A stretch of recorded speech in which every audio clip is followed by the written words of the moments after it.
सत श्री अकाल जी, मैं हाँ हरजोत कौर। तुसीं वेख रहे हो प्रोग्राम खबर पड़ताल। साडे नाल जुड़े हुए ने सीनियर पत्रकार सुरिंदर डल्ला जी। बहुत बहुत स्वागत है डल्ला जी। सत श्री अकाल। सत श्री अकाल हरजोत जी, बहुत बहुत धन्यवाद तुहाडा भी और दुनिया भर के पंजाबियों का भी बहुत बहुत धन्यवाद। बहुत खास समा अपना इस प्रोग्राम के नाल साझा करते हैं दुनिया भर के पंजाबी। सो बहुत आभार है उन्हों का कि पंजाब के चंगे चंगे मुद्दों को अगे वधा रहे हैं। सो डल्ला जी, मैं जरूर चाहांगी कि किहड़ियां तीन वड्डियां खास खबरां ने अज दियां, उन्हां खबरां दे उपर पूरी जानकारी एनालिसिस करके दर्शकों नाल सांझे करो, क्योंकि चाहे असीं पंजाब दी सियासत की गल कर लीए, भावें समाजिक पहलू की गल कर लीए, सो वड्डियां खबरां जिहड़ियां लोकां दे नाल जुड़ियां हुंदियां ने, तो मैं जरूर चाहांगी कि पूरी जानकारी वेरवे दे नाल तुसीं दर्शकों दे नाल सांझी करो। हरजोत जी, मुख रूप दे विच अज 3-4 वड्डियां खबरां ने जिहड़ियां मैं अगे वधाऊंगा। सब तो पहलां तां हौली हौली कपड़ छाण होण लग गया कि अकाली दल और भाजपा दे विच समझौते वाली गल अड़ी क्यों पई है। हालांकि भावें अकाली दल ते बीजेपी दे लीडर कही जाण कि असीं समझौता नहीं कर रहे, पर अंदर खाते गल चल रही है तो अड़ी क्यों है गल सिरे क्यों नहीं लग रही, ये भी खुलासे मीडिया च होण लग गए। एक तो यह जिक्र करते हैं। दूसरा, राहुल गांधी ने झोना लाता कल। साडे गाना बहुत मशहूर होया सी, पंजाबी झोना लाना ही छड़ देना, पर राहुल गांधी ने कल झोना लाया। और ये नाल गल करांगे कि सुनील जाखड़ दे रस्ते च रुकावटां किहड़ियां बीजेपी च। भावें पंजाब च जदों सुनील जाखड़ प्रधान सी ते कैप्टन अमरिंदर मुख मंत्री सी, तो सुनील जाखड़ चाह के भी बहुत कुछ कर नहीं सी पा रहे। संगठन भी बहुत समा बनया नहीं। हाई कमांड ने किते ना किते स्पीड ब्रेकर ला रखे सी। ते मैनूं लगदा है भाजपा च भी सुनील जाखड़ साहब नूं कई स्पीड ब्रेकरां दा सामना करना पै रहा है। हुण की सुनील जाखड़ स्पीड ब्रेकर पार कर जाणगे या कांग्रेस की तरह जाम जे हो जाणगे, इहदे उपर भी गल करांगे। बहुत वड्डी चुनौती सुनील जाखड़ दे अगे है। ये नाल भगवंत मान ने 2-3 वड्डे फैसले करते, 1-2 वड्डे ऐलान करते। सब तो पहला जे हुण असीं गल शुरू करिए, अकाली दल ते भाजपा ये मन्निया जा रहा है कि देर सवेर समझौता हो सकता है, क्योंकि जिस तरह नाल विरोधी पार्टियां इकट्ठियां हो रही ने और भारतीय जनता पार्टी भी NDA दे दलों की जल्द मीटिंग करन जा रही है। हुण एक तो ये पता लगूगा कि 18-19 तरीक नूं जिहड़ी संभावी मीटिंग है कि उहदे विच जाणगे सुखबीर सिंह बादल। ये चर्चावां ने कि 18-19 तरीक नूं एक मीटिंग हो सकती है, 18 नूं मीटिंग हो सकती है। आउंदे दिनां 'च इहदे ते स्पष्टता आएगी।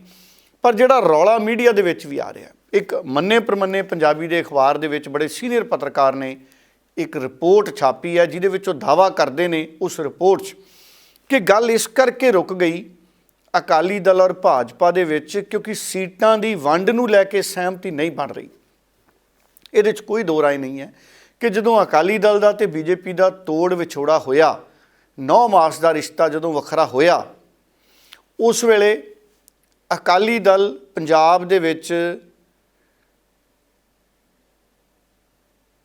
10 सीटां लोक सभा दियां ते चोणां लड़दा सी और भाजपा 3 सीटां ते चोणां लड़दी सी।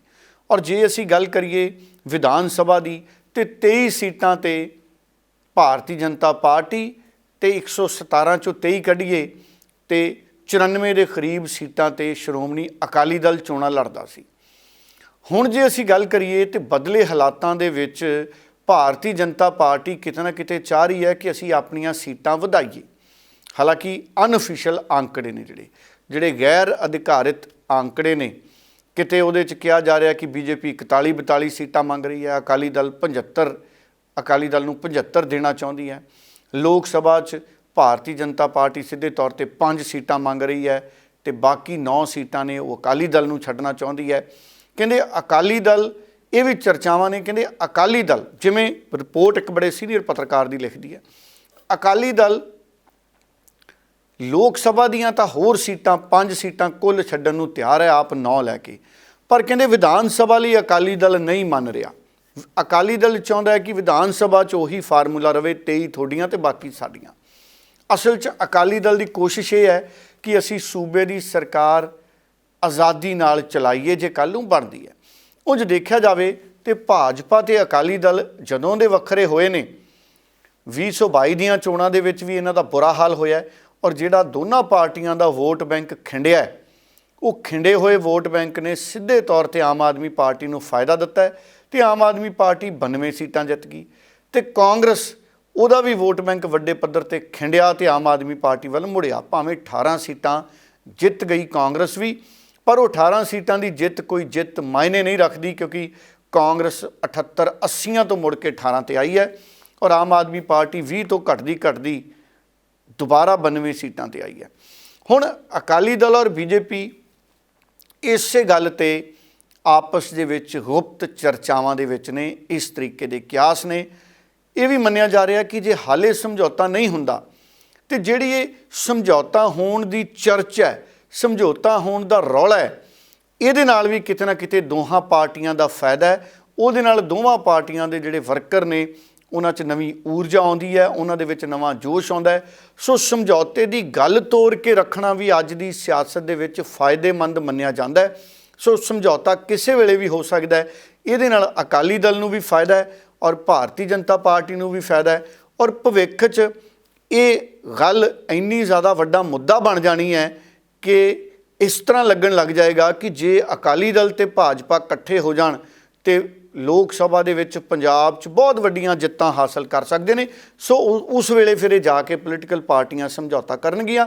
ਅੱਜ ਕੱਲ੍ਹ ਇਹ ਰਣਨੀਤੀ ਵੀ ਹੁੰਦੀ ਹੈ ਕਿ ਤੁਸੀਂ ਆਪਸ ਦੇ ਜਿਹੜੇ ਸਮਝੌਤੇ ਦੀ ਸੰਭਾਵਨਾ ਹੈ ਉਹਨੂੰ ਲਗਾਤਾਰ ਟਾਲਦੇ ਰਹੋ, ਇਨਕਾਰਦੇ ਰਹੋ ਤੇ ਅੰਦਰ ਖਾਤੇ ਗਤੀਵਿਧੀ ਜਾਰੀ ਕਰੋ ਤਾਂ ਕਿ ਮੀਡੀਆ ਦੀ ਜਿਹੜੀ ਉਤਸੁਕਤਾ ਉਹ ਬਣੀ ਰਹੇ, ਜਿਹੜੀ ਮੀਡੀਆ ਦਾ ਕਾਹਲਪਣ ਹੈ ਉਹ ਬਰਕਰਾਰ ਰਹੇ। ਹੁਣ ਵੀ ਮੈਂ ਦੇਖਦਾ ਟੈਲੀਵਿਜ਼ਨ ਮੀਡੀਆ ਨੂੰ ਸਾਰਿਆਂ ਨੂੰ ਹੀ ਬਹੁਤ ਜ਼ਿਆਦਾ ਉਤਸੁਕਤਾ ਰਹਿੰਦੀ ਹੈ ਵੀ ਕੀ ਬਣੂਗਾ, ਕੀ ਅਕਾਲੀ ਭਾਜਪਾ ਇਕੱਠੇ ਹੋਣਗੇ ਜਾਂ ਨਹੀਂ ਹੋਣਗੇ ਔਰ ਇਹਦੇ ਨਾਲ ਮੀਡੀਆ ਦੇ ਵਿੱਚ ਲਗਾਤਾਰ ਗੱਲ ਤੁਰਦੀ ਰਹਿੰਦੀ ਹੈ ਤੇ ਪਾਰਟੀਆਂ ਦਾ ਪ੍ਰਚਾਰ ਚੱਲਦਾ ਰਹਿੰਦਾ ਹੈ। ਸੋ ਇਹ ਵੀ ਗੁਪਤ ਰਣਨੀਤੀ ਹੈ ਜਿਹੜੀ ਅਕਾਲੀ ਭਾਜਪਾ ਦੀ ਹੋ ਸਕਦੀ ਹੈ। ਇੱਕ ਵੱਡਾ ਕਾਰਨ ਮੰਨਿਆ ਜਾ ਰਿਹਾ ਹੈ ਔਰ ਚੋਣਾਂ ਤੋਂ ਪਹਿਲਾਂ ਨੇੜੇ ਜਾ ਕੇ ਇਹ ਸਮਝੌਤਾ ਹੋ ਸਕਦਾ ਹੈ। ਪਰ ਗੱਲ ਇਸ ਕਰਕੇ ਵੀ ਅੜੀ ਹੋਈ ਹੈ ਕਿ ਬਹੁਤੀਆਂ ਥਾਵਾਂ ਦੇ ਉੱਤੇ ਅਕਾਲੀ ਦਲ ਦੇ ਜਿਹੜੇ ਲੀਡਰ ਨੇ ਅਗਰ ਹੁਣੇ ਗੱਲ ਤੁਰਦੀ ਹੈ ਕਿ ਸਹਿਮਤ ਹੋ ਜਾਣਗੇ। ਚਰਚਾਵਾਂ ਨੇ ਕਿ ਪਟਿਆਲਾ ਤੇ ਜਲੰਧਰ ਇਹ ਦੋ ਜਿਹੜੇ ਲੋਕ ਸਭਾ ਹਲਕੇ ਨੇ ਇਹ ਅਕਾਲੀ ਦਲ ਤੋਂ ਫਿਲਹਾਲ ਮੰਗੇ ਗਏ ਨੇ ਔਰ ਜਾਂ ਅਕਾਲੀ ਦਲ ਨੇ ਇਹਨਾਂ ਤੇ ਸਹਿਮਤੀ ਦਾ ਇਸ਼ਾਰਾ ਕੀਤਾ ਗੁਪਤ ਤੌਰ ਤੇ। ਇਹ ਕੁਝ ਵੀ ਸਪਸ਼ਟ ਤੌਰ ਤੇ ਕਿਸੇ ਨੇ ਪ੍ਰਵਾਨਿਆ ਨਹੀਂ, ਮੰਨਿਆ ਨਹੀਂ। ਜਿਹੜੀ ਸਿਆਸਤ ਹੈ, ਸਿਆਸਤ ਦੇ ਵਿੱਚ ਬਹੁਤ ਸਾਰੀਆਂ ਚੀਜ਼ਾਂ ਕਿਆਸਾਂ ਨਾਲ ਅੱਗੇ ਚੱਲਦੀਆਂ ਨੇ। ਜਿਸ ਤਰ੍ਹਾਂ ਦੇ ਕਿਆਸ ਲੱਗ ਰਹੇ ਹੁੰਦੇ ਨੇ ਲਗਭਗ ਨਤੀਜੇ ਉਸੇ ਤਰ੍ਹਾਂ ਦੇ ਆਉਂਦੇ ਨੇ। ਸਿਆਸਤ 'ਚ ਇਸ ਤਰੀਕੇ ਦਾ ਵਰਤਾਰਾ ਹਮੇਸ਼ਾ ਹੁੰਦਾ ਕਿਉਂਕਿ ਪੋਲੀਟੀਕਲ ਲੀਡਰ ਕਈ ਵਾਰੀ ਸੱਚ ਵੀ ਨਹੀਂ ਬੋਲਦੇ। ਉਹਨਾਂ ਨੂੰ ਪਤਾ ਹੁੰਦਾ ਕਿ ਸੱਚ ਕੌੜਾ ਹੈ। ਇਸ ਕਰਕੇ ਹੌਲੀ ਹੌਲੀ ਚੀਜ਼ਾਂ ਨੇ ਜਿਹੜੀਆਂ ਉਹ ਬਾਹਰ ਨਿਕਲਣ ਦੀ ਏ ਔਰ ਇਹ ਵੀ ਪੁਰਾਣੀ ਕਹਾਵਤ ਹੈ ਕਿ ਢੱਕੀਆਂ ਰਿੱਝਣ ਦੀ ਏ। ਸੋ ਇਸ ਕਰਕੇ ਹੌਲੀ ਹੌਲੀ ਜਿਹੜੀਆਂ ਚੀਜ਼ਾਂ ਨੇ ਉਹ ਬਾਹਰ ਆਉਂਦੀਆਂ ਨੇ। ਪਰ ਇਹ ਵੀ ਚਰਚਾ ਹੈ ਕਿ ਭਾਰਤੀ ਜਨਤਾ ਪਾਰਟੀ ਸ਼ਹਿਰੀ ਸੀਟਾਂ ਜ਼ਿਆਦਾ ਚਾਹ ਰਹੀ ਹੈ ਲੋਕ ਸਭਾ ਲਈ ਵੀ। ਉਹਨਾਂ 'ਚ ਲੁਧਿਆਣਾ ਦੀ ਸੀਟ ਵੀ ਹੈ, ਉਹਨਾਂ 'ਚ ਪਟਿਆਲਾ ਦੀ ਸੀਟ ਵੀ ਹੈ, ਉਹਨਾਂ 'ਚ ਜਲੰਧਰ ਦੀ ਸੀਟ ਵੀ ਹੈ। ਅੰਮ੍ਰਿਤਸਰ ਦੀ ਸੀਟ ਪਹਿਲਾਂ ਹੀ ਭਾਰਤੀ ਜਨਤਾ ਪਾਰਟੀ ਕੋਲੇ ਹੈ ਔਰ ਫਿਰੋਜ਼ਪੁਰ ਤੇ ਵੀ ਨਜ਼ਰ ਹੋ ਸਕਦੀ ਹੈ ਭਾਰਤੀ ਜਨਤਾ ਪਾਰਟੀ ਦੀ। ਗੁਰਦਾਸਪੁਰ ਔਰ ਹੁਸ਼ਿਆਰਪੁਰ ਪਹਿਲਾਂ ਹੀ ਭਾਰਤੀ ਜਨਤਾ ਪਾਰਟੀ ਕੋਲੇ ਹੈ। ਪਰ ਕਹਿੰਦੇ ਅਕਾਲੀ ਦਲ ਇਸ ਗੱਲ ਲਈ ਤਿਆਰ ਨਹੀਂ ਹੈ ਕਿ ਬੀਜੇਪੀ ਦੇ ਨਾਲ 50-50 ਤੇ ਲੋਕ ਸਭਾ ਦਾ ਸਮਝੌਤਾ ਕੀਤਾ ਜਾਵੇ ਜਾਂ 9-5 ਤੇ ਸਮਝੌਤਾ ਕੀਤਾ ਜਾਵੇ। ਹਾਲਾਂਕਿ 9-5 ਲਈ ਕਿਤੇ ਨਾ ਕਿਤੇ ਅਕਾਲੀ ਦਲ ਵੱਲੋਂ ਇਸ਼ਾਰਾ ਸੰਕੇਤਕ ਰੂਪ 'ਚ ਕਹਿੰਦੇ ਹੁੰਦਾ। ਮੈਂ ਫਿਰ ਇਹ ਦੱਸ ਦੇਵਾਂ ਕਿ ਇਹ ਕਈ ਤਰ੍ਹਾਂ ਦੀਆਂ ਮੀਡੀਆ ਰਿਪੋਰਟਾਂ ਨੇ, ਕਈ ਤਰ੍ਹਾਂ ਦੀਆਂ ਚਰਚਾਵਾਂ ਨੇ। ਹਾਲਾਂਕਿ ਪੋਲੀਟੀਕਲ ਪਾਰਟੀਆਂ ਦੇ ਲੀਡਰ ਇਹਨਾਂ ਗੱਲਾਂ ਨੂੰ ਨਕਾਰ ਸਕਦੇ ਨੇ, ਉਹਨਾਂ ਦੀ ਆਦਤ ਵੀ ਹੁੰਦੀ ਹੈ ਔਰ ਕਈ ਵਾਰੀ ਉਹ ਸੱਚ ਵੀ ਨਕਾਰ ਰਹੇ ਹੁੰਦੇ ਨੇ। ਕਿਆਸ ਲੇਕਿਨ ਪੋਲੀਟਿਕਸ ਦੇ ਚੱਲਦੇ ਰਹਿੰਦੇ ਨੇ ਕਿਉਂਕਿ ਸੁਪਨੇ ਵਿਖਾਉਣੇ ਲੀਡਰਾਂ ਨੇ ਸ਼ੁਰੂ ਕੀਤੇ। ਕਿਆਸ ਲਾਉਣ ਦੀ ਆਦਤ ਵੀ ਇਹਨਾਂ ਲੀਡਰਾਂ ਨੇ ਦਿੱਤੀ ਹੈ। ਜੇ ਲੀਡਰ ਸੱਚ ਬੋਲਦੇ ਹੁੰਦੇ ਤੇ ਅੱਜ ਤੱਕ ਪੰਜਾਬ ਕੈਲੀਫੋਰਨੀਆ ਬਣ ਜਾਣਾ ਸੀ। ਸੋ ਜੇ ਲੀਡਰਾਂ ਨੇ ਸੱਚ ਬੋਲਿਆ ਹੁੰਦਾ ਤੇ ਅੱਜ ਪੰਜਾਬ ਉੱਥੇ ਖੜਾ ਹੋਣਾ ਸੀ ਜਿੱਥੇ ਹਰ ਕਿਸੇ ਕੋਲੇ ਰੁਜ਼ਗਾਰ ਹੋਣਾ ਸੀ ਤੇ ਅਸੀਂ ਚੀਨ ਤੋਂ ਸਮਾਨ ਨਾ ਮੰਗਾਉਂਦੇ ਹੁੰਦੇ। ਸਾਡਾ ਸਮਾਨ ਚੀਨ ਨੂੰ ਜਾਂਦਾ ਹੁੰਦਾ, ਜਿਹਨੂੰ ਹਿੰਦੀ 'ਚ ਚਾਈਨਾ ਕਹਿੰਦੇ ਨੇ ਜਾਂ ਅੰਗਰੇਜ਼ੀ 'ਚ ਚਾਈਨਾ ਕਹਿੰਦੇ ਨੇ। ਹੁਣ ਸਵਾਲ ਇਹ ਹੈ ਕਿ ਇਹ ਸਮਝੌਤਾ ਹੋ ਕਿਉਂ ਨਹੀਂ ਰਿਹਾ। ਇਹਦੇ ਪਿੱਛੇ ਇਸ ਤਰੀਕੇ ਦੀਆਂ ਵੀ ਚਰਚਾਵਾਂ ਨੇ ਕਿ ਕਈ ਲੀਡਰ ਅਕਾਲੀ ਦਲ ਦੇ ਵੀ ਹਜੇ ਇਸ ਗੱਲ ਨੂੰ ਲੈ ਕੇ ਚਿੰਤਾਵਾਂ 'ਚ ਨੇ ਕਿ ਜੇ ਅੱਧੀਆਂ ਲੋਕ ਸਭਾ ਦੀਆਂ ਸੀਟਾਂ ਵੰਡੀਆਂ ਗਈਆਂ ਤੇ ਸਾਡਾ ਕੀ ਬਣੂ। क्योंकि हजे तक ये साफ नहीं है कि किहड़ियां सीटां वंडियां जाणगीਆਂ ਤੇ ਕਈਆਂ ਨੂੰ ਪਹਿਲਾਂ ਹੀ ਆਪਣੀ ਚਿੰਤਾ ਸਤਾਉਣ ਲੱਗ ਗਈ ਵੀ ਕਿਤੇ ਸਾਡੀ ਸੀਟ ਨਾ ਕੱਟੀ ਜਾਵੇ। ਇਸੇ ਤਰ੍ਹਾਂ ਭਾਰਤੀ ਜਨਤਾ ਪਾਰਟੀ 'ਚ ਵੀ ਹੈ, ਕਿਉਂਕਿ ਥੋਕ 'ਚੋਂ ਕਾਂਗਰਸ ਦੇ ਲੀਡਰ ਭਾਰਤੀ ਜਨਤਾ ਪਾਰਟੀ 'ਚ ਗਏ ਹੈ। ਜਿਵੇਂ ਲੋਕ ਸਭਾ ਚੋਣਾਂ ਤੋਂ ਪਹਿਲਾਂ ਥੋਕ 'ਚ ਆਮ ਆਦਮੀ ਪਾਰਟੀ 'ਚ ਕਾਂਗਰਸੀ ਲੀਡਰ ਗਏ ਸੀ, ਅੱਜ ਵੀ ਜੇ ਤੁਸੀਂ ਆਮ ਆਦਮੀ ਪਾਰਟੀ ਦੀ ਲੀਡਰਸ਼ਿਪ ਚੇਅਰਮੈਨੀਆਂ ਦੇਖੋ ਤੇ ਟਾਵੇਂ ਟਾਵੇਂ ਨਹੀਂ, ਕਈ ਗਿਣਤੀ 'ਚ ਵੱਡੀ ਗਿਣਤੀ 'ਚ ਤੁਹਾਨੂੰ ਅਜਿਹੇ ਲੋਕ ਮਿਲਣਗੇ ਜਿਨ੍ਹਾਂ ਦਾ ਪਿਛੋਕੜ ਕਾਂਗਰਸ ਨਾਲ ਹੈ, ਜਿਨ੍ਹਾਂ ਦਾ ਅਕਾਲੀ ਦਲ ਨਾਲ ਹੈ। ਪੰਜਾਬ ਦੇ ਮੁੱਖ ਮੰਤਰੀ ਭਗਵੰਤ ਮਾਨ ਤਾਂ ਖੁਦ ਮਨਪ੍ਰੀਤ ਬਾਦਲ ਹੋਣਾ ਦੀ ਪਾਰਟੀ ਨਾਲ ਸੰਬੰਧਿਤ ਰਹੇ ਨੇ। ਇਸ ਕਰਕੇ ਪਾਰਟੀਆਂ 'ਚ ਬਹੁਤ ਸਾਰੇ ਲੀਡਰ ਨੇ ਜਿਹੜੇ ਉਹਨਾਂ ਨੂੰ ਇਹ ਜਦੋਂ ਲੱਗੇ ਕਿ ਸਾਡੀ ਸੀਟ ਸੁਰੱਖਿਅਤ ਨਹੀਂ ਤੇ ਉਹ ਪਾਰਟੀ ਵੀ ਕਈ ਵਾਰੀ ਛੱਡ ਜਾਂਦੇ ਨੇ। ਇਸ ਕਰਕੇ ਬਹੁਤ ਸਾਰੇ ਕਾਂਗਰਸੀ ਲੀਡਰ ਬੀਜੇਪੀ 'ਚ ਗਏ ਨੇ, ਬਹੁਤ ਸਾਰੇ ਅਕਾਲੀ ਦਲ ਦੇ ਲੀਡਰ ਅਗਰ ਉਹਨਾਂ ਨੂੰ ਇਹ ਪਤਾ ਲੱਗ ਗਿਆ ਵੀ ਸਮਝੌਤੇ 'ਚ ਸਾਡੀ ਸੀਟ ਬੀਜੇਪੀ ਨੂੰ ਗਈ ਤੇ ਫਿਰ ਉਹ ਅਕਾਲੀ ਦਲ ਵੀ ਛੱਡ ਕੇ ਜਾ ਸਕਦੇ ਨੇ। ਇਸ ਕਰਕੇ ਪਾਰਟੀਆਂ 'ਚ ਟੁੱਟ ਨਾ ਹੋ ਜੇ ਕਿਤੇ। ਅਕਾਲੀ ਦਲ ਔਰ ਬੀਜੇਪੀ ਇਸ ਗੱਲ ਨੂੰ ਲੈ ਕੇ ਵੀ ਚਿੰਤਤ ਨੇ ਔਰ ਸੁਨੀਲ ਜਾਖੜ ਨੂੰ ਪ੍ਰਧਾਨ ਬਣਾਉਣ ਦਾ ਮਤਲਬ ਹੈ ਕਿ ਕਾਂਗਰਸ ਅਕਾਲੀ ਭਾਜਪਾ ਚਾਹੁੰਦੀ ਹੈ ਕਿ ਲੀਡਰ ਆਮ ਆਦਮੀ ਪਾਰਟੀ ਦਾ ਰੁਖ ਘੱਟ ਕਰਨ, ਜਿਹੜੇ ਵੀ ਕਾਂਗਰਸੀ ਲੀਡਰ ਨੇ ਪਾਰਟੀ ਬਦਲਣੀ ਹੈ ਉਹ ਬੀਜੇਪੀ 'ਚ ਹੀ ਆ ਜਾਏ, ਕਿਉਂਕਿ ਇਸ ਵਕਤ ਪੋਲੀਟੀਕਲ ਪਾਰਟੀਆਂ ਨੂੰ ਜ਼ਰੂਰਤ ਹੈ ਉਹ ਲੀਡਰਾਂ ਦੀ ਹੈ। ਆਮ ਆਦਮੀ ਪਾਰਟੀ ਨੂੰ ਵੀ ਉਮੀਦਵਾਰ ਚਾਹੀਦੇ ਨੇ, ਅਕਾਲੀ ਦਲ ਨੂੰ ਵੀ ਉਮੀਦਵਾਰ ਚਾਹੀਦੇ ਨੇ, ਬੀਜੇਪੀ ਨੂੰ ਵੀ ਉਮੀਦਵਾਰ ਚਾਹੀਦੇ ਨੇ। ਭਾਵੇਂ ਸਾਰੀਆਂ ਪਾਰਟੀਆਂ ਇਹ ਕਹਿਣ ਕਿ ਸਾਨੂੰ ਉਮੀਦਵਾਰਾਂ ਦੀ ਕਮੀ ਨਹੀਂ ਹੈ। ਬੀਜੇਪੀ ਜਲੰਧਰ ਲਈ ਲੁਧਿਆਣਾ ਤੋਂ ਉਮੀਦਵਾਰ ਲੈ ਕੇ ਗਈ, ਆਮ ਆਦਮੀ ਪਾਰਟੀ ਜਲੰਧਰ ਲਈ ਕਾਂਗਰਸ ਤੋਂ ਉਮੀਦਵਾਰ ਲੈ ਕੇ ਆਈ ਆਪਣੀ ਪਾਰਟੀ 'ਚ ਸ਼ਾਮਲ ਕਰਾ ਕੇ। ਅਕਾਲੀ ਦਲ ਵੀ ਇਸੇ ਤਰ੍ਹਾਂ, ਭਾਵੇਂ ਡਾਕਟਰ ਸੁਖਵਿੰਦਰ ਸੁੱਖੀ ਅਕਾਲੀ ਦਲ 'ਚ ਬੜੇ ਕਾਬਲ ਸੀ ਪਰ ਉਹ MLA ਸੀ, ਉਹਨਾਂ ਨੂੰ ਹੀ ਚੋਣ ਲੜਾਈ। ਮਤਲਬ ਕਿ ਲੀਡਰਾਂ ਦੀ ਕਮੀ ਹੈ ਪੰਜਾਬ 'ਚ, ਲੀਡਰਾਂ ਦੀ ਕਮੀ ਹੈ। ਇਸ ਕਰਕੇ ਅੱਜ ਪੋਲੀਟੀਕਲ ਪਾਰਟੀਆਂ ਦੀ ਕੋਸ਼ਿਸ਼ ਇਹ ਹੈ ਕਿ ਜਿਹੜੇ ਲੀਡਰ ਸਾਡੇ ਕੋਲੇ ਹੈ ਉਹ ਬਰਕਰਾਰ ਰਹਿਣ, ਕਿਤੇ ਸਾਡੀ ਪਾਰਟੀ ਨਾ ਛੱਡ ਜਾਣ ਤੇ ਚੰਗੇ ਚੰਗੇ ਲੀਡਰ ਸਾਰੀਆਂ ਪਾਰਟੀਆਂ ਚਾਹੁੰਦੀਆਂ ਨੇ ਸਾਡੀ ਪਾਰਟੀ 'ਚ ਆਉਣ। ਸੋ ਪਾਰਟੀ 'ਚ ਕਿਸੇ ਤਰ੍ਹਾਂ ਦੀ ਟੁੱਟ ਨਾ ਹੋਵੇ। ਮੈਨੂੰ ਇਹ ਵੀ ਲੱਗਦਾ ਇੱਕ ਵੱਡਾ ਕਾਰਨ ਹੈ ਅਕਾਲੀ ਦਲ ਤੇ ਭਾਜਪਾ ਇਸ ਸਮੇਂ ਸਮਝੌਤੇ ਦਾ, ਗੁਪਤ ਸਮਝੌਤੇ ਦੀ ਚਰਚਾ ਜ਼ਰੂਰ ਹੈ, ਸੋਚ ਜ਼ਰੂਰ ਹੈ, ਇਸ਼ਾਰਿਆਂ 'ਚ ਗੱਲਬਾਤ ਜ਼ਰੂਰ ਹੈ, ਖੁੱਲ੍ਹ ਕੇ ਪ੍ਰਗਟਾਵਾ ਨਹੀਂ ਹੈ। ਔਰ ਮੈਂ ਅੱਗੇ ਵੀ ਕਿਹਾ ਸੀ ਕਿ ਸਮਝੌਤਾ ਅਕਾਲੀ ਦਲ ਤੇ ਭਾਜਪਾ ਦਾ ਬਹੁਤ ਵੱਡੀ ਉਮੀਦ ਆ ਹੋਏਗਾ, ਕਿਉਂਕਿ ਨਹੀਂ ਤਾਂ ਦੋਵੇਂ ਪਾਰਟੀਆਂ ਲੋਕ ਸਭਾ ਦੀ ਦੌੜ 'ਚੋਂ ਬਾਹਰ ਹੋ ਜਾਣਗੀਆਂ, ਬੀਜੇਪੀ ਵੀ ਔਰ ਅਕਾਲੀ ਦਲ ਵੀ, ਜੋ ਸੰਭਾਵਨਾਵਾਂ ਨੇ। ਇਸ ਕਰਕੇ ਇਹ ਸਮਝੌਤਾ ਨੇੜੇ ਜੇ ਜਾ ਕੇ ਹੋਏਗਾ। 2-2.5 ਮਹੀਨੇ ਪਹਿਲਾਂ ਅਕਾਲੀ ਭਾਜਪਾ ਦਾ ਸਮਝੌਤਾ ਹੋ ਸਕਦਾ ਹੈ, ਜਿਹਦੇ ਵਿੱਚ ਦੋਵੇਂ ਪਾਰਟੀਆਂ ਆਪਣੇ ਆਪ ਨੂੰ ਮਜ਼ਬੂਤ ਅਤੇ ਜੇਤੂ ਰੂਪ ਦੇ ਵਿੱਚ ਪ੍ਰਚਾਰ ਸਕਦੀਆਂ ਨੇ। ਔਰ ਅਕਾਲੀ ਦਲ ਦੀ ਪੂਰੀ ਕੋਸ਼ਿਸ਼ ਰਹਿਣੀ ਹੈ ਕਿ ਬਹੁਜਨ ਸਮਾਜ ਪਾਰਟੀ ਨਾਲ ਵੀ ਸਮਝੌਤਾ ਬਰਕਰਾਰ ਰਹੇ ਔਰ ਸਮਝੌਤਾ ਇਸ ਰੂਪ 'ਚ ਹੋਵੇ ਪੰਜਾਬ 'ਚ ਕਿ ਪੰਜਾਬ 'ਚ ਅਕਾਲੀ ਬਸਪਾ ਗੱਠਜੋੜ ਨਾ ਟੁੱਟੇ। ਅਗਰ ਬੀਜੇਪੀ ਦੇ ਨਾਲ ਵੀ ਸਮਝੌਤਾ ਹੁੰਦਾ ਹੈ, ਅਕਾਲੀ ਦਲ 'ਚ ਇੱਕ ਵੱਡੀ ਧਿਰ ਹੈ ਜਿਹੜੀ ਉਹ ਬਸਪਾ ਨਾਲ ਸਮਝੌਤੇ ਦੀ ਹਮਾਇਤੀ ਹੈ। ਸੁਖਬੀਰ ਬਾਦਲ ਵੀ ਚਾਹੁੰਦੇ ਨੇ ਕਿ ਬਸਪਾ ਨਾਲ ਸਾਡਾ ਸਮਝੌਤਾ ਖਤਮ ਨਾ ਹੋਵੇ, ਬਹੁਤ ਸਾਰੇ ਲੀਡਰ ਚਾਹੁੰਦੇ ਨੇ ਕਿ ਬਸਪਾ ਨਾਲ ਸਮਝੌਤਾ ਖਤਮ ਨਾ ਹੋਵੇ। ਸੋ ਇਸ ਵਾਰ ਤਜਰਬਾ ਅਕਾਲੀ ਦਲ ਇਹ ਵੀ ਕੋਸ਼ਿਸ਼ ਕਰੇਗਾ ਕਿ ਅਕਾਲੀ ਬਸਪਾ ਗੱਠਜੋੜ ਉਸੇ ਤਰ੍ਹਾਂ ਬਰਕਰਾਰ ਰਹੇ। ਫਿਰ ਭਾਜਪਾ ਨਾਲ ਜੇ ਸਮਝੌਤਾ ਹੁੰਦਾ ਵੀ ਹੈ, ਅਕਾਲੀ ਦਲ ਦੇ ਕਈ ਲੀਡਰ ਅੰਦਰੋਂ ਇਹ ਰਾਏ ਰੱਖਦੇ ਨੇ ਕਿ ਉਹਦੇ 'ਚ ਕੋਈ ਨੁਕਸਾਨ ਨਹੀਂ। ਸੋ ਸੋਚ ਸਮਝ ਕੇ ਅਕਾਲੀ ਦਲ ਵੀ ਅੱਗੇ ਵੱਧ ਰਿਹਾ ਹੈ ਔਰ ਭਾਰਤੀ ਜਨਤਾ ਪਾਰਟੀ ਵੀ ਅੱਗੇ ਵੱਧ ਰਹੀ ਹੈ। ਸੋ ਐਲਾਨ ਜਾਂ ਗੱਲਬਾਤ ਦਾ ਜਿਹੜਾ ਹਾਮੀ ਹੈ ਉਹ ਲੀਡਰ ਨਹੀਂ ਭਰ ਰਹੇ, ਪਰ ਗੁਪਤ ਚਰਚਾ ਜ਼ਰੂਰ ਚੱਲ ਰਹੀ ਹੈ, ਅਜਿਹਾ ਸ਼ੱਕ ਹੈ। ਉਧਰ ਸੁਨੀਲ ਜਾਖੜ ਜੀ ਦੀਆਂ ਚਿੰਤਾਵਾਂ ਬਿਲਕੁਲ ਖਤਮ ਨਹੀਂ ਹੋਈਆਂ, ਭਾਵੇਂ ਉਹਨਾਂ ਨੂੰ ਭਾਰਤੀ ਜਨਤਾ ਪਾਰਟੀ ਦਾ ਪ੍ਰਧਾਨ ਬਣਾ ਦਿੱਤਾ ਗਿਆ। ਅਜਿਹੀਆਂ ਚਰਚਾਵਾਂ ਵੀ ਨੇ ਔਰ ਛੋਟੀਆਂ-ਛੋਟੀਆਂ ਰਿਪੋਰਟਾਂ ਵੀ ਸਾਰਵਜਨਿਕ ਹੋਣ ਲੱਗ ਗਈਆਂ। ਇੱਕ ਤਾਂ ਅਰੁਣ ਨਾਰੰਗ ਤਾਂ ਅਹੁਦਿਆਂ ਤੋਂ ਹੀ ਅਸਤੀਫਾ ਦੇ ਗਏ। ਕਹਿੰਦੇ ਕਈ ਲੀਡਰ ਨੇ ਪੰਜਾਬ 'ਚ ਭਾਜਪਾ ਦੇ, ਕਈ ਪੁਰਾਣੇ ਵਰਕਰ ਨੇ ਜਿਨ੍ਹਾਂ ਨੇ ਸੰਘ 'ਚ ਕੰਮ ਕੀਤਾ, RSS 'ਚ ਕੰਮ ਕੀਤਾ, ਪੁਰਾਣੇ ਸਮੇਂ ਤੋਂ ਭਾਰਤੀ ਜਨਤਾ ਪਾਰਟੀ ਲਈ ਜਿੰਦ ਜਾਨ ਵਾਰਨ ਨੂੰ ਜਿਹੜੇ ਤਿਆਰ ਰਹੇ ਨੇ, ਪੰਜਾਬ 'ਚ ਕਾਲੇ ਦੌਰ 'ਚ ਜਿਹੜੇ ਸਭ ਤੋਂ ਅੱਗੇ ਖੜ੍ਹੇ ਰਹੇ ਨੇ। ਕਹਿੰਦੇ ਕਈ ਅਜਿਹੇ ਲੀਡਰ ਇਸ ਗੱਲ ਨੂੰ ਲੈ ਕੇ ਭਾਜਪਾ ਦੀ ਹਾਈ ਕਮਾਂਡ ਤੋਂ ਨਾਰਾਜ਼ ਦਿਖ ਰਹੇ ਨੇ ਕਿ ਤੁਸੀਂ ਕੁਝ ਸਮਾਂ ਪਹਿਲਾਂ ਕਾਂਗਰਸ 'ਚੋਂ ਆਏ ਲੀਡਰਾਂ ਨੂੰ ਹੀ ਅਗਵਾਈ ਦੇਤੀ। ਭਾਵੇਂ ਖੁੱਲ੍ਹ ਕੇ ਵਿਰੋਧ ਨਹੀਂ ਹੋ ਰਿਹਾ, ਪਰ ਕਹਿੰਦੇ ਕਈ ਲੀਡਰਾਂ ਦੇ ਮਨਾਂ ਦੇ ਵਿੱਚ ਇਹ ਗੱਲ ਹੈ ਤੇ ਜਦੋਂ ਆਪਣੇ ਪਰਿਵਾਰਾਂ 'ਚ, ਦੋਸਤਾਂ 'ਚ ਆਫ ਦੀ ਰਿਕਾਰਡ ਗੱਲ ਕਰਦੇ ਨੇ ਤੇ ਉਹਨਾਂ ਦਾ ਦਰਦ ਬਾਹਰ ਆ ਜਾਂਦਾ ਹੈ। ਉਂਝ ਇਹ ਗੱਲ ਹੈ ਬੜੀ ਹੈਰਾਨੀ ਵਾਲੀ। ਭਾਰਤੀ ਜਨਤਾ ਪਾਰਟੀ ਇੱਕ ਬਹੁਤ ਡਿਸਪਲਿਨਡ ਪਾਰਟੀ ਮੰਨੀ ਜਾਂਦੀ ਸੀ। ਇਹ ਮੰਨਿਆ ਜਾਂਦਾ ਸੀ ਕਿ ਭਾਜਪਾ ਦਾ ਜਿਹੜਾ ਅਨੁਸ਼ਾਸਨ ਹੈ ਉਹਦੀ ਉਦਾਹਰਨ ਦਿੱਤੀ ਜਾਂਦੀ ਸੀ ਤੇ ਕਿਸੇ ਨੂੰ ਇੰਜ ਭਰੋਸਾ ਵੀ ਨਹੀਂ ਸੀ ਹੁੰਦਾ ਕਿ ਕੁਝ ਮਹੀਨਾ ਲਗਭਗ ਪਿਛਲੇ ਸਾਲ ਮਈ 'ਚ ਸ਼ਾਮਲ ਹੋਏ ਸੀ ਸੁਨੀਲ ਜਾਖੜ ਸਾਹਿਬ। ਸੋ ਕਿਸੇ ਨੂੰ ਉਮੀਦ ਨਹੀਂ ਸੀ 1 ਸਾਲ ਬਾਅਦ ਹੀ ਭਾਜਪਾ ਦੀ ਕਮਾਂਡ ਅਜਿਹੇ ਲੀਡਰ ਦੇ ਹੱਥ ਹੋਏਗੀ ਪੰਜਾਬ 'ਚ ਜਿਹੜਾ ਸ਼ੁੱਧ ਰੂਪ 'ਚ ਕਾਂਗਰਸੀ ਹੈ। ਸੋ ਕਈ ਬੀਜੇਪੀ ਦੇ ਜਿਹੜੇ ਲੀਡਰ ਨੇ ਉਹਨਾਂ ਨੂੰ ਇਹ ਲੱਗਦਾ ਹੈ ਕਿ ਇਹਦੇ ਨਾਲ ਸਾਡਾ ਜਿਹੜਾ ਕਾਡਰ ਹੈ ਕਿਤੇ ਉਹ ਕਾਡਰ ਭਾਜਪਾ ਦੇ ਇਸ ਫੈਸਲੇ ਤੋਂ ਅਸੰਤੁਸ਼ਟੀ ਨਾ ਪ੍ਰਗਟ ਕਰਦੇ ਤੇ ਪਤਾ ਲੱਗਣਾ ਚੋਣਾਂ 'ਚ। ਹੁਣ ਇਹ ਗੱਲ ਕਿਤੇ ਨਾ ਕਿਤੇ ਕਈ ਥਾਂ ਤੇ ਨੁੱਕੜ ਮੀਟਿੰਗਾਂ ਹੋ ਰਹੀਆਂ ਨੇ, ਕਹਿੰਦੇ ਕਈ ਗੁਪਤ ਮੀਟਿੰਗਾਂ ਹੋ ਰਹੇ ਨੇ, ਕਈ ਲੀਡਰ ਨੇ ਜਿਹੜੇ ਉਹ ਆਪਸ 'ਚ ਚਾਹ ਪੀਣ ਦੇ ਬਹਾਨੇ ਇਕੱਠੇ ਹੋ ਕੇ ਚਰਚਾ ਕਰਦੇ ਨੇ ਵੀ ਜਿਹੜਾ ਫੈਸਲਾ ਕੀਤਾ ਹਾਈ ਕਮਾਂਡ ਨੇ ਇਹਦਾ ਹੁਣ ਕੀ ਕਰੀਏ। ਕਈ ਅਜਿਹੇ ਲੀਡਰ ਜਿਨ੍ਹਾਂ ਨੇ ਆਪਣੀਆਂ ਜ਼ਿੰਦਗੀਆਂ ਭਾਜਪਾ 'ਚ ਲਾਤੀਆਂ ਇਸ ਉਮੀਦ ਨਾਲ ਕਿ ਕਦੇ ਭਾਜਪਾ ਅਕਾਲੀ ਦਲ ਤੋਂ ਇਕੱਲੀ ਹੋ ਕੇ ਪੂਰੇ ਪੰਜਾਬ 'ਚ ਚੋਣਾਂ ਲੜੇਗੀ ਤੇ ਸਾਡਾ ਨੰਬਰ ਆਏਗਾ, ਅਸੀਂ ਵੀ MLA ਲੜਾਂਗੇ, ਅਸੀਂ ਵੀ MP ਲੜਾਂਗੇ।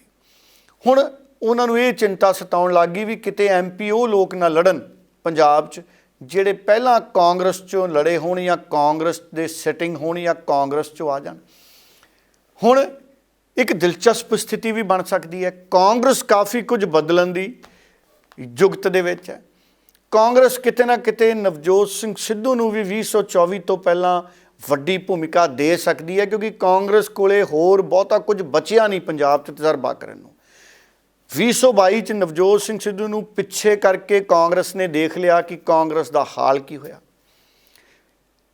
ਇਸ ਤਰੀਕੇ ਨਾਲ ਮੈਨੂੰ ਲੱਗਦਾ ਹੈ ਕਿ ਕਾਂਗਰਸ ਦੀ ਕੋਸ਼ਿਸ਼ ਹੋਣੀ ਹੈ ਕਿ 2024 ਤੋਂ ਪਹਿਲਾਂ ਦੁਬਾਰਾ ਨਵਜੋਤ ਸਿੰਘ ਸਿੱਧੂ ਨੂੰ ਅਸੀਂ ਤਾਕਤ ਦਈਏ, ਨਵਜੋਤ ਸਿੰਘ ਸਿੱਧੂ ਦੇ ਤਜਰਬੇ ਨੂੰ ਵਰਤੀਏ, ਇਮਾਨਦਾਰੀ ਨੂੰ ਵਰਤੀਏ, ਪੰਜਾਬ ਦੇ ਪ੍ਰਤੀ ਨਵਜੋਤ ਸਿੰਘ ਸਿੱਧੂ ਦੇ ਜਿਹੜਾ ਸੰਘਰਸ਼ ਹੈ, ਲੜਾਈ ਹੈ, ਉਹ ਲੋਕਾਂ 'ਚ ਲੈ ਕੇ ਜਾਈਏ। ਸ਼੍ਰੀ ਕਰਤਾਰਪੁਰ ਸਾਹਿਬ ਦਾ ਲਾਂਘਾ ਖੁਲਵਾਉਣ ਵਰਗਾ ਜਿਹੜਾ ਬਹੁਤ ਵੱਡਾ ਕਦਮ ਨਵਜੋਤ ਸਿੰਘ ਸਿੱਧੂ ਕਰਕੇ ਅੱਗੇ ਵਧਿਆ, ਕਰਤਾਰਪੁਰ ਸਾਹਿਬ ਦਾ ਲਾਂਘਾ ਖੁੱਲ੍ਹਿਆ, ਉਹ ਸਾਰੀਆਂ ਗੱਲਾਂ ਨਵਜੋਤ ਸਿੰਘ ਸਿੱਧੂ ਦੇ ਪੱਖ 'ਚ ਜਾਂਦੀਆਂ ਨੇ। ਜਿਵੇਂ ਪੁਲ ਬਣਾ ਤੇ ਉਹਨਾਂ ਨੇ ਐਡੀ ਵੱਡੀ ਗਿਣਤੀ 'ਚ ਅੰਮ੍ਰਿਤਸਰ ਦੇ ਵਿੱਚ ਅਕਾਲੀਆਂ ਨਾਲ ਲੜਦੇ ਵੀ ਰਹੇ। ਉਹ ਸਾਰੀਆਂ ਚੀਜ਼ਾਂ ਦੇ ਮੱਦੇਨਜ਼ਰ ਕਾਂਗਰਸ ਦੀ ਹਾਈ ਕਮਾਂਡ ਕਿਤੇ ਨਾ ਕਿਤੇ 2024 ਤੋਂ ਪਹਿਲਾਂ ਇਹ ਫੈਸਲਾ ਕਰ ਸਕਦੀ ਹੈ ਕਿਉਂਕਿ ਕਾਂਗਰਸ ਕੋਲੇ ਬਹੁਤੇ ਬਦਲ ਨਹੀਂ।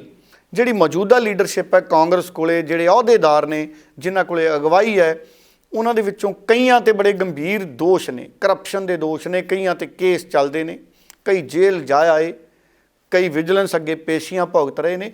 ਸੋ ਇਹਨਾਂ ਹਾਲਾਤਾਂ 'ਚ ਜਦੋਂ ਭਗਵੰਤ ਮਾਨ ਨੇ ਕਾਂਗਰਸ ਦੀ ਕਰਪਸ਼ਨ ਨੂੰ ਉਜਾਗਰ ਕਰ ਕਰਕੇ 2024 'ਚ ਅੱਗੇ ਵਧਣਾ ਹੈ ਤੇ ਕਾਂਗਰਸ ਦੀ ਹਾਈ ਕਮਾਂਡ ਅਜਿਹਾ ਚਿਹਰਾ ਅੱਗੇ ਲਿਆ ਸਕਦੀ ਹੈ, ਇਮਾਨਦਾਰ ਚਿਹਰਾ ਨਵਜੋਤ ਸਿੰਘ ਸਿੱਧੂ ਵਰਗਾ, ਜਿਹਦੇ 'ਤੇ ਕਰਪਸ਼ਨ ਦੇ ਛਿੱਟੇ ਨਾ ਹੋਣ ਔਰ ਇਮਾਨਦਾਰੀ ਔਰ ਤਜਰਬਾ ਵੀ ਹੈ। ਇਹ ਸਾਰੇ ਫੈਕਟਰ ਨੇ। ਹੁਣ ਬੀਜੇਪੀ ਦੇ ਲੀਡਰਾਂ ਨੂੰ ਇਹ ਲੱਗਦਾ ਹੈ ਕਿ ਸਾਡੇ ਵੱਲ ਕਿਤੇ ਕਾਂਗਰਸ ਦੇ ਉਹ ਲੀਡਰ ਨਾ ਆ ਜਾਣ ਜਿਹੜੇ ਬਹੁਤ ਲੰਮੇ ਸਮੇਂ ਤੋਂ ਕਾਂਗਰਸ 'ਚ ਅਗਵਾਈਆਂ ਕਰਦੇ ਰਹੇ ਨੇ ਤੇ ਕਿਤੇ ਇਹ ਨਾ ਹੋਵੇ ਕਿ ਅਗਰ ਕਾਂਗਰਸ ਦੇ ਉਹ ਤਮਾਮ ਲੀਡਰ ਬੀਜੇਪੀ 'ਚ ਆ ਗਏ ਤੇ ਸਾਡੀ ਇੰਨੇ ਸਾਲਾਂ ਦੀ ਤਪੱਸਿਆ ਮਿਹਨਤ ਫਿਰ ਕਿਸ ਕੰਮ। ਸੋ ਬਹੁਤ ਸਾਰੇ ਜਿਹੜੀ ਇੱਕ ਇਨਸਿਕਿਉਰਿਟੀ ਕਹੀਏ, ਇੱਕ ਪੋਲੀਟੀਕਲ ਇਨਸਿਕਿਉਰਿਟੀ, ਪੋਲੀਟੀਕਲ ਭੈ ਕਹਿ ਲਈਏ, ਪੋਲੀਟੀਕਲ ਡਰ ਕਹਿ ਲਈਏ ਵੀ ਜੇ ਸੁਨੀਲ ਜਾਖੜ ਸਾਹਿਬ ਵੱਡੀ ਕਾਂਗਰਸ ਦੀ ਲੀਡਰਸ਼ਿਪ ਲਿਆਏ ਭਾਜਪਾ 'ਚ ਤੇ ਸਾਡਾ ਕੀ ਬਣੂ, ਗੱਲ ਸੁਭਾਵਿਕ ਵੀ ਹੈ। ਸੋ ਇਸ ਕਰਕੇ ਇਹ ਚਿੰਤਾ ਬਹੁਤ ਸਾਰੇ ਲੀਡਰ ਨੇ ਜਿਹੜੇ ਉਹ ਆਪਸ 'ਚ ਰਾਏ ਮਸ਼ਵਰਾ ਅੱਜ ਕੱਲ੍ਹ ਕਰ ਰਹੇ ਨੇ। ਇਹਦਾ ਇੱਕ ਦੂਸਰਾ ਪੱਖ ਵੀ ਹੈ ਕਿ ਇਸ ਤਰ੍ਹਾਂ ਤਾਂ ਨਹੀਂ ਹੋਏਗਾ ਕਿ ਕੋਈ ਨਾਰਾਜ਼ਗੀ ਤੋਂ ਬਾਅਦ ਭਾਜਪਾ ਦੇ ਕੁਝ ਵੱਡੇ ਲੀਡਰ ਕਾਂਗਰਸ ਵਾਲੇ ਪਾਸੇ ਚਲੇ ਜਾਣ, ਜਾਂ ਕੱਲ੍ਹ ਨੂੰ ਅਗਰ ਨਵਜੋਤ ਸਿੰਘ ਸਿੱਧੂ ਨੂੰ ਕਾਂਗਰਸ ਅੱਗੇ ਕਰਦੀ ਹੈ ਤੇ ਉਹ ਨਵਜੋਤ ਸਿੰਘ ਸਿੱਧੂ ਦੇ ਨਾਲ ਹੀ ਚਲੇ ਜਾਣ ਭਾਜਪਾ ਦੇ ਕੁਝ ਲੀਡਰ ਜਿਨ੍ਹਾਂ ਨੂੰ ਇਹ ਲੱਗਦਾ ਹੈ ਕਿ ਇੱਥੇ ਕਾਂਗਰਸ ਦਾ ਬੋਲਬਾਲਾ ਜ਼ਿਆਦਾ ਹੋ ਗਿਆ। ਸੋ ਇਸ ਕਰਕੇ ਬੀਜੇਪੀ ਲਈ ਬਹੁਤ ਵੱਡੀ ਇਸ ਵਕਤ ਦੁਚਿੱਤੀ ਵਾਲੀ ਸਥਿਤੀ ਬਣ ਗਈ। ਬੀਜੇਪੀ ਦਾ ਕਾਡਰ ਮੈਨੂੰ ਯਾਦ ਹੈ ਪਟਿਆਲਾ 'ਚ ਇੱਕ ਵਾਰੀ ਵਿਰੋਧ ਕਰ ਰਿਹਾ ਸੀ ਕਿਉਂਕਿ ਇਹ ਚਰਚਾਵਾਂ ਹੁਣੇ ਹੀ ਸ਼ੁਰੂ ਹੋ ਗਈਆਂ ਕਿ ਪਟਿਆਲੇ ਤੋਂ ਵੀ ਕੈਪਟਨ ਅਮਰਿੰਦਰ ਦੇ ਪਰਿਵਾਰ ਨੂੰ ਲੋਕ ਸਭਾ 'ਚ ਲਿਆਇਆ ਜਾ ਸਕਦਾ ਹੈ, ਉਹਨਾਂ ਦੇ ਪਰਿਵਾਰਕ ਕਿਸੇ ਮੈਂਬਰ ਨੂੰ ਟਿਕਟ ਦਿੱਤੀ ਜਾ ਸਕਦੀ ਹੈ। ਹੁਣੇ ਹੀ ਉੱਥੇ ਬਹੁਤ ਸਾਰੇ ਜਿਹੜੇ ਬੀਜੇਪੀ ਦੇ ਦਾਅਵੇਦਾਰ ਸੀ ਉਹ ਚਿੰਤਾ 'ਚ ਨੇ। ਸੋ ਇਸ ਕਰਕੇ ਜਲੰਧਰ ਦੇ ਵਿੱਚ ਵੀ ਜਦੋਂ ਟਿਕਟ ਦਿੱਤੀ ਗਈ ਤੇ ਉਹ ਅਕਾਲੀ ਦਲ ਦੇ ਪੁਰਾਣੇ ਪਰਿਵਾਰਕ ਜਿਹੜੇ ਇੱਕ ਲੀਡਰ ਸੀ, ਹਾਲਾਂਕਿ ਉਹ ਬੜੇ ਇਮਾਨਦਾਰ ਲੀਡਰ ਸੀ, ਚਰਨਜੀਤ ਸਿੰਘ ਅਟਵਾਲ, ਉਹਨਾਂ ਨੇ ਬਹੁਤ ਕੰਮ ਕੀਤਾ ਦੇਸ਼ ਲਈ, ਪਰ ਬੀਜੇਪੀ ਦੇ ਕਿਸੇ ਕਾਡਰ ਨੂੰ ਟਿਕਟ ਨਾ ਦੇ ਕੇ ਅਕਾਲੀ ਦਲ ਚੋਂ ਆਏ ਕਿਸੇ ਵਿਅਕਤੀ ਨੂੰ ਟਿਕਟ ਦੇਣੀ, ਉਹਦੇ ਨਾਲ ਕਹਿੰਦੇ ਬੀਜੇਪੀ ਦੇ ਉੱਥੇ ਸਥਾਨਕ ਲੀਡਰਸ਼ਿਪ 'ਚ ਵੀ ਕਿਤੇ ਨਾ ਕਿਤੇ ਮਨ 'ਚ ਟੀਸ ਸੀ, ਦੁੱਖ ਸੀ। ਹੁਣ ਬੀਜੇਪੀ ਵੀ ਇਹਨਾਂ ਚੀਜ਼ਾਂ ਦੇ ਨਾਲ ਕਿਵੇਂ ਅੱਗੇ ਵਧਦੀ ਹੈ ਤੇ ਸੁਨੀਲ ਜਾਖੜ ਕਿਵੇਂ ਸਾਰਿਆਂ ਦਾ ਮਨ ਜਿੱਤਦੇ ਨੇ, ਸਾਰਿਆਂ ਨੂੰ ਨਾਲ ਲੈ ਕੇ ਅੱਗੇ ਵਧਦੇ ਨੇ, ਉਹਨਾਂ ਦੇ ਲਈ ਵੀ ਚੁਣੌਤੀ ਵਾਲੀ ਗੱਲ ਹੈ। ਇਸ ਕਰਕੇ 2024 ਤੋਂ ਪਹਿਲਾਂ ਹਜੇ ਕੋਈ ਵੀ ਪਿੱਚ, ਜਿਵੇਂ ਭਗਵੰਤ ਮਾਨ ਕਹਿੰਦੇ ਨੇ ਨਾ ਵੀ ਜਿਹੜੀ ਪਿੱਚ ਤੇ ਖੇਡਣਾ ਖੇਡ ਲਓ, ਭਗਵੰਤ ਮਾਨ ਭਾਵੇਂ ਤਿਆਰ ਨੇ, ਪੈਡ ਪੂੜ ਬੰਨ੍ਹ ਕੇ, ਬੈਟ ਬੂਟ ਚੱਕਿਆ ਹੋਇਆ, ਰਨ ਬਣਾ ਰਹੇ ਨੇ, ਪਰ ਸਿਆਸੀ ਕ੍ਰਿਕਟ 'ਚ ਇੱਕ ਗੇਂਦ ਕਿਸੇ ਵਿਅਕਤੀ ਨੂੰ ਆਊਟ ਕਰ ਸਕਦੀ ਹੈ। ਇਸ ਕਰਕੇ ਸਿਆਸਤ ਹੈ ਜਿਹੜੀ, ਉਹਦੇ 'ਚ ਬਹੁਤ ਲੰਮੀ ਇਨਿੰਗ ਖੇਡਣ ਦੇ ਲਈ ਕਿਸੇ ਵੀ ਬੈਟਸਮੈਨ ਦਾ ਬਹੁਤ ਤਕੜਾ ਹੋਣਾ ਬਹੁਤ ਜ਼ਿਆਦਾ ਜ਼ਰੂਰੀ ਹੈ। ਔਰ ਆਉਂਦੇ ਸਮੇਂ 'ਚ ਪੰਜਾਬ ਦੀ ਸਿਆਸਤ ਦੀ ਤਸਵੀਰ ਹੋਰ ਸਾਫ਼ ਹੋਣੀ ਹੈ। ਹਰ ਲੰਘਦੇ ਦਿਨ ਦੇ ਨਾਲ ਨਵੀਆਂ ਗੱਲਾਂ ਬਾਹਰ ਆਉਣੀਆਂ। ਹਰਜੋਤ ਜੀ, ਫੇਰ ਕਿਤੇ ਜਾ ਕੇ ਸਮਝ ਆਉਣਾ ਕਿ 2024 ਤੋਂ ਪਹਿਲਾਂ ਬਣ ਕੀ ਰਿਹਾ। ਉਧਰ ਯੂਨੀਫਾਰਮ ਸਿਵਲ ਕੋਡ, ਇੱਕ ਸਮਾਨ ਨਾਗਰਿਕਤਾ ਜਿਹਨੂੰ ਕਹਿ ਦਿੰਦੇ ਨੇ, ਉਹਦੇ 'ਤੇ ਸ਼੍ਰੋਮਣੀ ਗੁਰਦੁਆਰਾ ਪ੍ਰਬੰਧਕ ਕਮੇਟੀ ਨੇ ਕੱਲ੍ਹ ਅੰਤਰਿਮ ਕਮੇਟੀ ਦੀ ਬੈਠਕ ਤੋਂ ਬਾਅਦ ਬਿਆਨ ਦੇ ਕੇ UCC ਨੂੰ ਪ੍ਰਵਾਨ ਨਹੀਂ ਕੀਤਾ, ਰੱਦ ਕਰ ਦਿੱਤਾ ਹੈ। ਹਰਜਿੰਦਰ ਸਿੰਘ ਧਾਮੀ ਜਿਹੜੇ ਐਡਵੋਕੇਟ ਨੇ, ਪ੍ਰਧਾਨ ਨੇ ਸ਼੍ਰੋਮਣੀ ਗੁਰਦੁਆਰਾ ਪ੍ਰਬੰਧਕ ਕਮੇਟੀ ਦੇ, ਉਹ ਕਹਿੰਦੇ ਕਿ ਇਹਨੂੰ ਪ੍ਰਵਾਨ ਅਸੀਂ ਨਹੀਂ ਕਰਦੇ। ਦੂਜੇ ਪਾਸੇ ਪਰਸੋਂ ਪ੍ਰੈਸ ਕਾਨਫਰੰਸ ਹੋਈ ਦਿੱਲੀ 'ਚ, ਸਿੱਖ Gurdwara management committee, Delhi Sikh Gurdwara management committee, ਉਹਨਾਂ ਵੱਲੋਂ ਐਲਾਨ ਕੀਤਾ ਗਿਆ ਕਿ ਅਸੀਂ ਇੱਕ 11 ਮੈਂਬਰੀ ਕਮੇਟੀ ਬਣਾ ਰਹੇ ਹਾਂ। ਉਹ 11 ਮੈਂਬਰੀ ਕਮੇਟੀ ਸਿੱਖ ਬੁੱਧੀਜੀਵੀਆਂ ਤੋਂ ਸੁਝਾਅ ਲਏਗੀ। ਇਸ ਕਮੇਟੀ 'ਚ ਵੀ ਬੁੱਧੀਜੀਵੀ ਹੋਣਗੇ, ਔਰ ਉਹ 11 ਮੈਂਬਰੀ ਕਮੇਟੀ ਜਦੋਂ UCC ਦਾ ਖਰੜਾ ਆਏਗਾ ਉਸ ਤੋਂ ਬਾਅਦ ਵਿਚਾਰ ਕਰਕੇ ਸੁਝਾਅ ਮੰਗੇਗੀ, ਔਰ ਉਹ 11 ਮੈਂਬਰੀ ਕਮੇਟੀ ਇਤਰਾਜ਼ ਤਿਆਰ ਕਰੇਗੀ ਅਗਰ UCC ਦੇ ਵਿੱਚ ਕੁਝ ਅਜਿਹਾ ਹੋਇਆ ਜਿਹੜਾ ਸਿੱਖ ਕੌਮ, ਸਿੱਖ ਪਰੰਪਰਾਵਾਂ, ਸਿੱਖ ਮਰਿਆਦਾ ਨੂੰ ਪ੍ਰਵਾਨ ਨਾ ਹੋਵੇ, ਤੇ ਉਹ ਜਿਹੜੇ ਇਤਰਾਜ਼ ਨੇ ਉਹ ਕੇਂਦਰ ਸਰਕਾਰ ਤੱਕ ਲੈ ਕੇ ਜਾਵੇਗੀ। ਮਨਜਿੰਦਰ ਸਿਰਸਾ ਉਹਨਾਂ ਦਾ ਵੀ ਮੈਂ ਕੱਲ੍ਹ ਬਿਆਨ ਸੁਣ ਰਿਹਾ ਸੀ, ਉਹ ਕਹਿੰਦੇ UCC ਦਾ ਖਰੜਾ ਹੀ ਹਜੇ ਨਹੀਂ ਆਇਆ, ਹਜੇ ਤਾਂ ਲਾਅ ਕਮਿਸ਼ਨ ਨੇ ਉਹ ਖਰੜਾ ਸਾਰਵਜਨਿਕ ਨਹੀਂ ਕੀਤਾ, ਨਾ ਸਰਕਾਰ ਨੇ ਕੀਤਾ, ਤੇ ਕਹਿੰਦੇ ਹੁਣੇ ਵਿਰੋਧ ਕਿਉਂ? SGPC ਨੇ ਅੰਤਰਿਮ ਕਮੇਟੀ ਦੀ ਮੀਟਿੰਗ ਤੋਂ ਬਾਅਦ ਰੱਦ ਕਰਤਾ। ਹੁਣ ਇਹ ਦੇਖਣ ਵਾਲੀ ਗੱਲ ਹੋਏਗੀ ਕਿ ਜਦੋਂ ਖਰੜਾ ਆਉਂਦਾ ਹੈ UCC ਦਾ, ਗੱਲ ਬਿਲਕੁਲ ਠੀਕ ਹੈ ਕਿ ਜਦੋਂ ਇੱਕ ਸਮਾਨ ਨਾਗਰਿਕਤਾ ਕਾਨੂੰਨ ਦਾ ਖਰੜਾ ਆਉਂਦਾ ਵੀ ਉਹਦੇ 'ਚ ਕੀ ਹੈ। ਇੱਕ ਗੱਲ ਤਾਂ ਲਗਭਗ ਤੈਅ ਲੱਗਦੀ ਹੈ ਕਿ ਜਿੰਨੇ ਮਰਜ਼ੀ ਵਿਆਹ ਵਾਲੀ ਮੱਧ ਹੈ ਜਿਹੜੀ, ਉਹ ਜਦੋਂ ਇੱਕ ਸਮਾਨ ਦੀ ਗੱਲ ਆਉਂਦੀ ਹੈ ਤੇ ਫਿਰ ਇੱਕੋ ਹੀ ਵਿਆਹ ਪ੍ਰਵਾਨ ਹੋਏਗਾ। ਉਹ ਵੀ ਜਿਹੜਾ ਹੈਗਾ ਇੱਕ ਚਰਚਾਯੋਗ ਵਿਸ਼ਾ ਸਾਡੇ ਮੁਲਕ 'ਚ। 3 ਤਲਾਕ ਤਾਂ ਖਤਮ ਕਰਤੇ ਨਰਿੰਦਰ ਮੋਦੀ ਨੇ, ਉਹਦੇ ਨਾਲ ਤਾਂ ਬਹੁਤ ਖੁਸ਼ ਹੋਈਆਂ ਸਾਡੀਆਂ ਮੁਸਲਿਮ ਭਾਈਚਾਰੇ ਦੀਆਂ ਬੀਬੀਆਂ।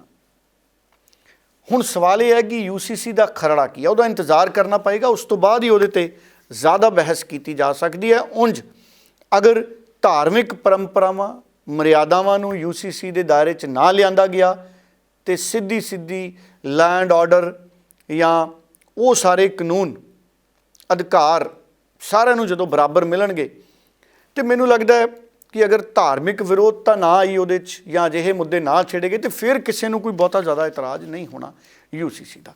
ਉਂਝ ਮੁਲਕ 'ਚ ਸਾਰਿਆਂ ਨੂੰ ਅਧਿਕਾਰ ਇੱਕੋ ਜਿਹੇ ਹੋਣੇ ਚਾਹੀਦੇ ਨੇ, ਤੇ ਕਾਨੂੰਨ ਵੀ ਸਾਰਿਆਂ 'ਤੇ ਜਦੋਂ ਇੱਕੋ ਜਿਹਾ ਲਾਗੂ ਹੁੰਦਾ ਹੈ।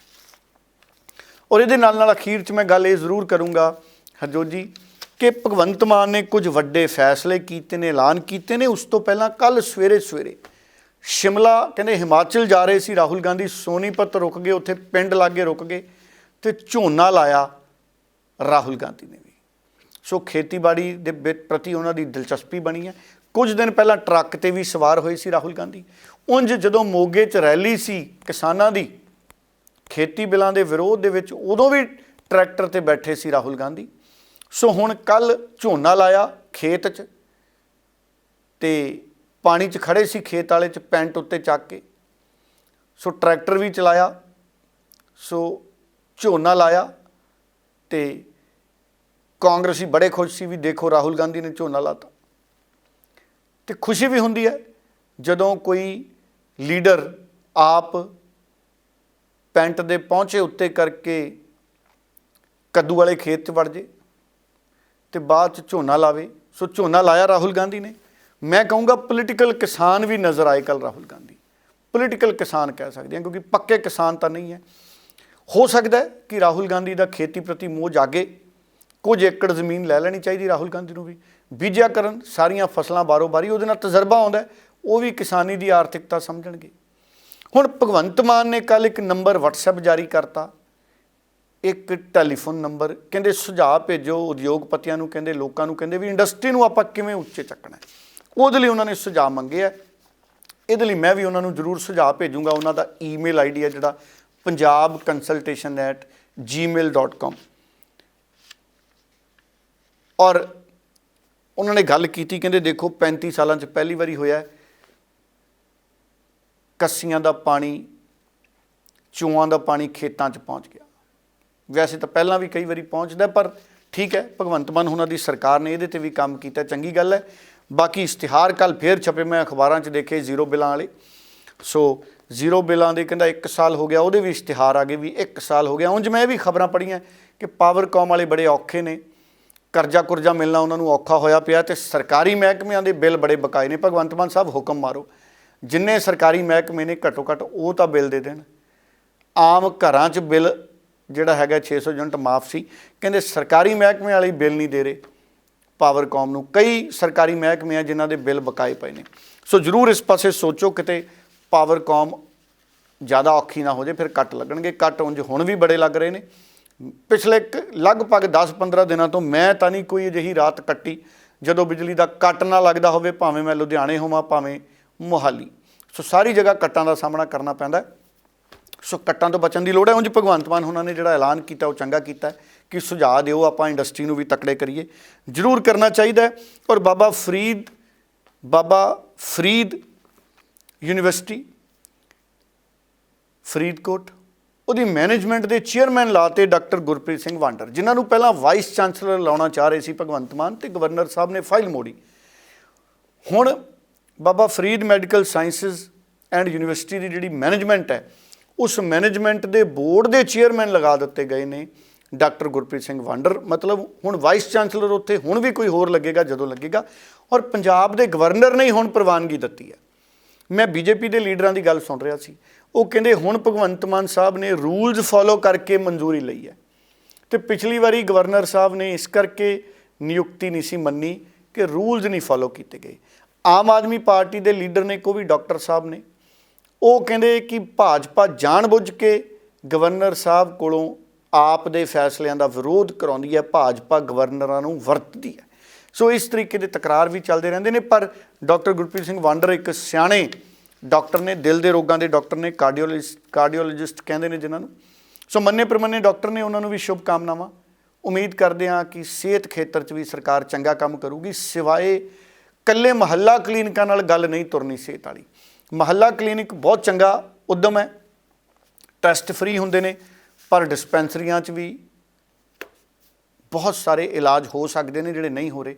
ਸਿਵਲ ਸਰਕਾਰੀ ਹਸਪਤਾਲਾਂ ਦੀ ਹਾਲਤ ਬਹੁਤ ਜ਼ਿਆਦਾ ਖਰਾਬ ਹੈ, ਉਸ ਪਾਸੇ ਵੀ ਧਿਆਨ ਦੇਣ ਦੀ ਲੋੜ ਹੈ। ਅਤੇ ਜਿਨ੍ਹਾਂ ਲੋਕਾਂ ਦੇ 5 ਲੱਖ ਰੁਪਏ ਦੇ ਕਾਰਡ ਬਣੇ ਹੋਏ ਨੇ ਬੀਮਾ ਦੇ ਭਗਵੰਤ ਮਾਨ ਸਾਹਿਬ, ਉਹਨਾਂ ਦਾ ਇਲਾਜ ਨਹੀਂ ਹੋ ਰਿਹਾ ਹਸਪਤਾਲਾਂ 'ਚ, ਇਸ ਪਾਸੇ ਵੀ ਧਿਆਨ ਦਿਓ। ਇਕੱਲੇ ਮੁਹੱਲਾ ਕਲੀਨਿਕ ਚਲਾ ਕੇ ਬਾਕੀ ਸਾਰੀਆਂ ਚੀਜ਼ਾਂ ਅਗਰ ਨਾ ਚੱਲੀਆਂ, ਉਹਦਾ ਵੀ ਨੁਕਸਾਨ ਹੈ। ਸੋ ਬਹੁਤ ਬਹੁਤ ਧੰਨਵਾਦ ਡੱਲਾ ਜੀ ਤੁਹਾਡਾ ਕਿ ਤੁਸੀਂ ਇਹਨਾਂ ਸਾਰੀਆਂ ਖਬਰਾਂ ਦੇ ਉੱਪਰ ਪੂਰੀ ਜਾਣਕਾਰੀ ਜੋ ਹੈ ਦਰਸ਼ਕਾਂ ਦੇ ਨਾਲ ਸਾਂਝੀ ਕੀਤੀ ਹੈ। ਦਰਸ਼ਕਾਂ ਦਾ ਵੀ ਧੰਨਵਾਦ ਕਰਦੇ ਹਾਂ ਜੋ ਹਮੇਸ਼ਾ ਹੀ ਪ੍ਰੋਗਰਾਮ ਦੇ ਨਾਲ ਜੁੜਦੇ ਨੇ, ਆਪਣੇ ਕੀਮਤੀ ਸੁਝਾਅ, ਕੀਮਤੀ ਵਿਚਾਰ ਸਾਡੇ ਨਾਲ ਕਮੈਂਟਸ ਦੇ ਜ਼ਰੀਏ ਸਾਂਝੇ ਵੀ ਕਰਦੇ ਨੇ। ਤੇ ਇਸ ਨਾਲ ਹੀ ਹੁਣ ਮੈਨੂੰ ਯਾਨੀ ਕਿ ਹਰਜੋਤ ਕੌਰ ਨੂੰ ਵੀ ਦਿਓ ਜੀ ਇਜਾਜ਼ਤ। ਧੰਨਵਾਦ, ਬਹੁਤ ਬਹੁਤ ਧੰਨਵਾਦ।